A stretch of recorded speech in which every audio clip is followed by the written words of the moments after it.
নমস্কার বন্ধুরা। আজ তোমাদের জন্য যে গল্পটি আমি শোনাতে এসেছি, নাম ভূতের গল্প। লেখক প্রমথ চৌধুরী। গল্প পাঠে আমি সাধন ঘোষ। গল্পটি যদি ভালো লাগে অবশ্যই লাইক, কমেন্ট অ্যান্ড শেয়ার করবে।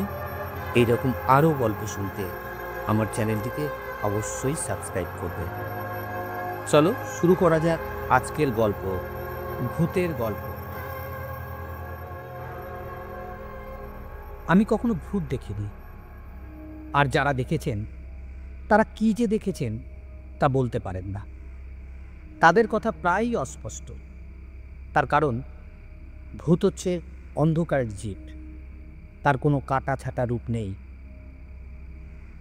আমি একটি ভদ্রলোকের মুখে দিন দুপুরে রেলগাড়িতে যে অদ্ভুত গল্প শুনেছি, তার প্রধান গুণ এই যে ব্যাপার যা ঘটেছিল তার একটা স্পষ্ট রূপ আছে।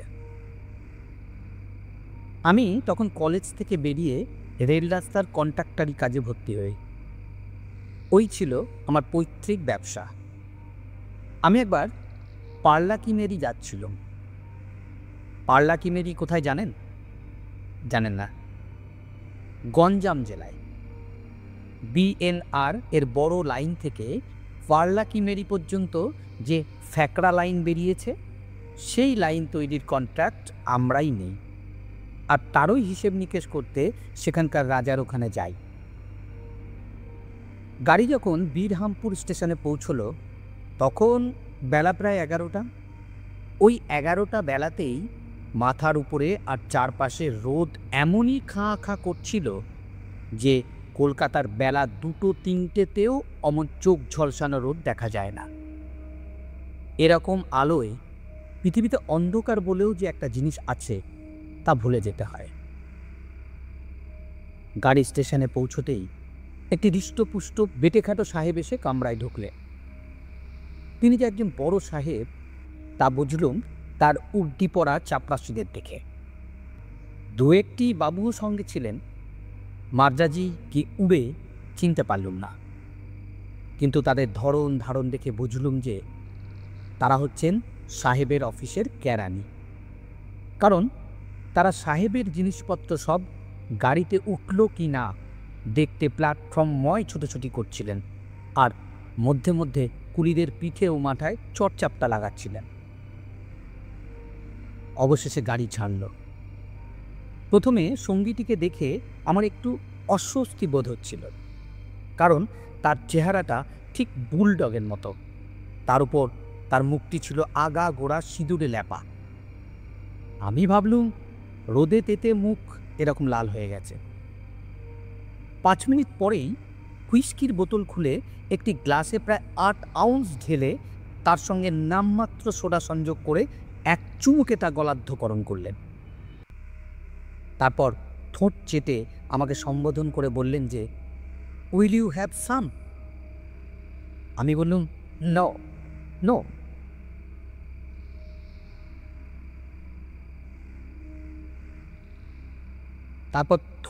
তারপর ঠোঁট চেটে আমাকে সম্বোধন করে বললেন যে, উইল ইউ হ্যাভ সাম? আমি বললুম, নো থ্যাংক ইউ। হুইস্কি এত নিরীহ শুনেও যখন তার অমৃতে ভাগ পশাতে রাজি হলুম না, তখন তিনি আমাকে জিজ্ঞাসা করলেন, ডোন্ট ইউ ড্রিঙ্ক? আমি বললুম, I do, but I drink brandy. এ মিথ্যে কথা না বললে আমাকে তার 1 গ্লাসের এয়ার হতে হতো। এরপর তিনি আমাকে আর পিড়াপিড়ি করেননি। আমি যখন বেলা 2টোয় গাড়ি থেকে নেমে যাই, তখন তিনিও তার খালি বোতল গাড়ির জানলা দিয়ে ফেলে দিলেন। আরেকটি নতুন বোতলের মাথার রাংতার পাগড়ি হিলতে বসে গেলেন। লোকটা দেখলুম পেঁজায় মদ খায়, কিন্তু পেক কি আর হয় না। হুইস্কির প্রসাদেই হোক আর যে কারণেই হোক, তিনি ক্রমে মহা বাচাল হয়ে উঠলেন ও আমার সঙ্গে গল্প শুরু করলেন। অর্থাৎ সে গল্পে আমি হলাম শ্রোতা মাত্র, আর তিনি হলেন বক্তা। আমার পরিচয় পেয়ে তিনি বললেন যে তিনিও এই অঞ্চলে একজন বড় সরকারি ইঞ্জিনিয়ার, আর কার্যসূত্রে তিনি ওদেশে কি কি দেখেছেন আর তার জীবনে কি কি অসাধারণ ঘটনা ঘটেছে সে সম্বন্ধে নানান রকম খাপছাড়া ও এলোমেলো বক্তৃতা করলেন। দেখলুম লোকটা শুধু মধুর রসের নয়, মধুর রসেরও রসিক। গঞ্জাম ছাড়িয়েই মাদ্রাজ, আর মাদ্রাজে নাকি দেদার অপূর্ব সুন্দরী মেয়ে আছে। যদিও পথে ঘাটে যাদের দেখা যায় তারা সব যেমন কালো তেমনই কুৎসিত, তবে যারা A1 সুন্দরী তারা সব অসূর্য স্পর্শা, আর এইসব গুপ্ত রত্নদের সন্ধান দিতে পারে আর তাদের সঙ্গে যোগাযোগ করিয়ে দিতে পারে শুধু PWTর বড় বড় মাদ্রাজি কন্ট্রাক্টররা। সেই সঙ্গে তিনি বললেন যে তুমি যখন একজন বাঙালি কন্ট্রাক্টর, তখন তুমি যদি এদেশে প্রেম করতে চাও তো তোমার তা করতে হবে ওই কালো কুলি স্ত্রীলোকদের সঙ্গে। সে প্রেমের ভিতর কোনো রোমান্স নেই, আর আছে নানান রকম বিপদ। তারপর তার অনেক প্রেমের কাহিনী শুনল।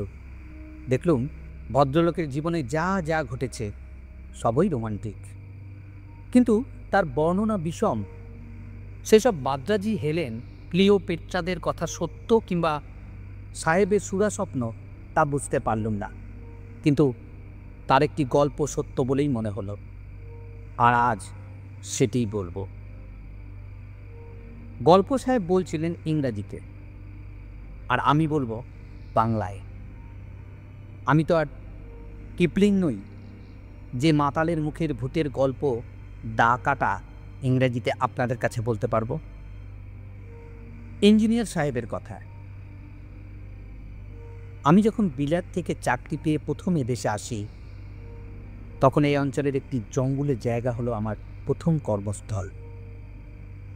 কাজ জঙ্গলের ভিতর দিয়ে একটি পাকা রাস্তা তৈরি করা, আর সেই সঙ্গে আমার পূর্বে যিনি এ কাজ করেছিলেন অর্থাৎ মিস্টার রোজার্স, তার কবরের উপর একটি স্মৃতি মন্দির খাড়া করা।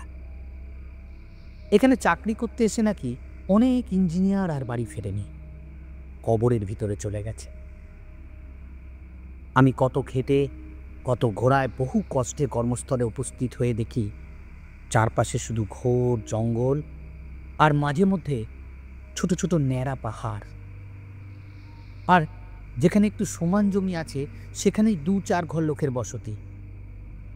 আর এসব স্থানীয় লোকেরাই জঙ্গল কাটে, মাটি খোঁড়ে, রাস্তায় কাঁকড় ফেলে, আর দুমুষ দিয়ে পিটিয়ে তা দুরস্ত করে। একটি 200 ফুট উঁচু পাহাড়ের উপর ছিল একটি PWD বাংলো। সে বাংলোটি 3 কাল গেছে আর 1 কাল আছে। শুনলাম সেখানেই আমাকে থাকতে হবে। সঙ্গে থাকবে আমার আদি দ্রাবিড় চাকর আর 2 জন স্থানীয় চৌকিদার। আমার বাসস্থান দেখে মনটা আমার দমে গেল। কোথায় অর্থ আর কোথায় এই ভূত প্রেতের শ্মশান। সে যাই হোক, ঘরে সব জিনিসপত্র গুছিয়ে নিয়ে রাত্রিরে ডিনারের পর শুতে যাচ্ছি। এমন সময় একজন চৌকিদার এসে বললেন যে শোবার আগে নাবার ঘরের দুয়ারটা ভালো করে বন্ধ করবেন ও ঘরে একটি বাতি রাখবেন। এখানে কত কিছুর ভয় আছে, আর রাত্রিরে কেউ যদি আপনার ঘরে ঢোকে তো আমাদের ডাকবেন, আমরা এই বারান্দাতেই শুয়ে থাকব। শোবার ঘরে ঢোকার আগে এমনিতেই আমার গাটা ছমছম করছিল। তারপর চৌকিদারের কথা শুনে গা আরও ভারী হয়ে উঠল। পা যেন আর চলে না। শেষটায় ঘরে ঢুকে দুয়ার বন্ধ করলুম। তারপর বিছানার পাশে টেবিলের উপর একটি ছোট্ট ল্যাম্প ও রিভলভার রেখে শুয়ে পড়লে। রাত 2টো পর্যন্ত ঘুম হলো না। নানান রকম ভাবনা চিন্তা, যে ভাবনা চিন্তায় কোনোরূপ মাথা মুন্ডু নেই। তারপর যেই একটু ঘুমিয়ে পড়েছি, অমনি একটা খটখট আওয়াজ শুনে জেগে উঠল। প্রথমে মনে হলো নাবার ঘরের কবাট হয় বাতাসে নড়ছে, নয় ইঁদুরে ঠেলছে। এদেশে এক একটা ইঁদুর এক একটা বিড়ালের মতো। তারপর যখন দেখলুম শব্দ আর থামে না, তখন বিছানা থেকে উঠে রিভলভার হাতে নিয়ে নাবার ঘরের দরজা খুলে দিল। খুলেই দেখি একটি স্ত্রীলোক, চমৎকার দেখতে, একেবারে নীল পাথরের ভেঁস। তার গলায় ছিল লাল রঙের পুঁতির মালা, দোকানে দুটি বড় বড় প্রবাল গোঁজা, আর ডান হাতের কবজায় একটি পুরু শাঁখের বালা। মাথার বাঁদিকে চুলো বাঁধা ছিল, আর পরনে এক হাত চওড়া লাল পাড়ের সাদা শাড়ি। এই মূর্তি দেখে আমি অবাক হয়ে দাঁড়িয়ে রইলুম। সে আমাকে দেখে হেসে বললে, তোমারও পিস্তল দেখে আমি ভয় পাই নে, গুলি আমার গায়ে লাগবে না। আমি কেন এখানে এসেছি জানো? তুমি যার বদলি এসেছ, আমি ছিলুম সেই রাজা সাহেবের রাজরানী। এই হচ্ছে আমার ঘর, এই হচ্ছে আমার বাড়ি। আমি ওই খাটটায় শুতো, আর ওই চৌকিতে বসে কাচের গ্লাসে বিলেতি আরক খেতুম। এক কথায় আমি রানীর হালে ছিলুম জানো। তারপর একদিন রাজা সাহেব ছুটি নিয়ে বিলেত গেল, আর ফিরে এলো মমির পুতুলের মতো একটি বিলেতি মেম নিয়ে, আর আমাকে দিল সরিয়ে। সাহেব কিন্তু আমাকে মাস মাস খরচার টাকাটা পাঠিয়ে দিত। তার ঠিক মাসখানেক পর সে মেমটি একদিন হঠাৎ করে মারা গেল, অথচ তার কোনো রকম ব্যায়াম হয়নি। রাজা সাহেব তার স্ত্রী কিসে মারা গেল ভেবেই পেলেন না। তারপর তার চৌকিদার তার কানে কি মন্ত্র দিলে তাতেই ঘটল সর্বনাশ। ওই ব্যাটা ছিল আমার দুশ্মন। মেমটি মারা যাবার কিছুদিন পরে যখন দেখলাম সাহেব আর আমাকে ডেকে পাঠালেন না, তখন আমি মনে করলুম সাহেবের কাছে নিজেই ফিরে যাই, সে আমাকে আবার নিশ্চয়ই ফিরিয়ে নেবে। রাজা সাহেবকে আর কেউ জানুক আর না জানুক, আমি তো জানতুম। দিনটাতে কুলি মজুর নিয়ে কাটাতে পারলেও রাত্রিরে আমাকে ছেড়ে সে থাকতে পারবে না। যে রাত্রিরে ফিরে এলুম, এই নাবার ঘর দিয়ে রাজা সাহেব তোমার ওই মতো পিস্তল হাতে করে এসে আমাকে দেখবা মাত্রই গুলি করলে, আর ওই দুই বেটা চৌকিদার আমার লাশটাকে জঙ্গলে ফেলে দিল। এই কথা বলে সে ঘরের ভিতর তাকিয়ে বললে, ওই দেখো রাজা সাহেব আসছে। আমি মুখ ফিরিয়ে দেখি যে খাটের পাশে ঠিক 6 ফুট লম্বা একটি ইংরেজ ভদ্রলোক দাঁড়িয়ে আছে।